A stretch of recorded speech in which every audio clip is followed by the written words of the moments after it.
nagsasabi na mas masaya yung childhood ng mga batang 90s kaysa sa ngayon? Bakit mas maraming nagsasabi na yung mga batang 90s mas swerte sila kasi mas masaya yung mga naging childhood experiences nila? Simple lang. Mga batang 90s, pakinggan nyo to. Dagdag ka konti. Noong panahon natin, hindi pa uso cellphone.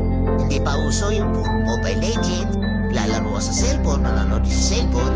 Lahat ng laro natin, nung bata tayo, puro bisigan. Naalala mo pa ba yung lalabas ka sa hapon para lang makipaglaro sa mga kaibigan mo? Yung tipong nababadrip ka na kasi nabuburot ka na sa laro. Pero tuloy ka pa rin kasi masaya ka makipaglaro sa kanila. Yung tipong lalabas ka ng alas 3 ng hapon hanggang alas 6, hindi ka na pwedeng magpagabi kasi mapapalo ka. Pero yung paiksing oras na yun, para makapaglaro ka, pakiramdam mo ang haba-haba na. Naalala mo pa ba? Pag galing mo sa eskwela, madaling-madali ka kasi may papanoorin ka pa. Oo, kasi yung mga palabas sa TV noon, puro pambata pa. Puro cartoons, may mga anime pa. Nakakatuwa kasi yung mga palabas doon, talagang nakakatulong sa bata. May matinik, may hiraya, manawari, may siniskwela pa. Hindi ngayon. Putik na yan yung mga pinapanood ng mga bata, puro pag-ibig na.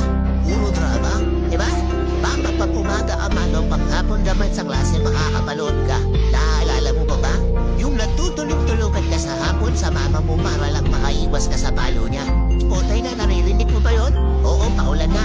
Gigising ka ng madaling araw. Nag-aabang ka ng balita. Ganito umuulan na. Sana walang pasok. Yung tipong kahit hindi pa nag-a-announce sa balita, pag lumakas yung ulan ng ganyan at akwag ka ng pumasok, manood ka na lang sa TV ha. Mahigit magtampisaw ka sa ulan kasama ibang mga bata. Nakakamiss yung mga panahong wala ka pang pinoproblema. Nakakamiss yung mga panahong wala ka pang responsibilidad at obligasyon. Nakakamiss yung mga panahon nung ikaw ay bata pa. Pero napapansin ko, bakit hindi ko na nakikita yung mga ganung klaseng bata? Sa tuwing lumalabas ako, napapansin ko napakatahimik na natiskinita. Hapon na, oras na ng paglalaro nila. Pero bakit ganon wala ng mga bata? Nasa na sila? Napokos na sa kaka-cellphone. Hindi na lumalabas ng bahay. Mas pinaigi na lang nilang mag-cellphone at manood ng mga bagay na wala na mga kwenta-kwenta. Iba na talaga panahon niya, no? Kasi ngayon yung mga bata hindi na nila iniinip yung pagbabata nila. Hindi na sila lumalabas para makipaglaro sa mga kalaro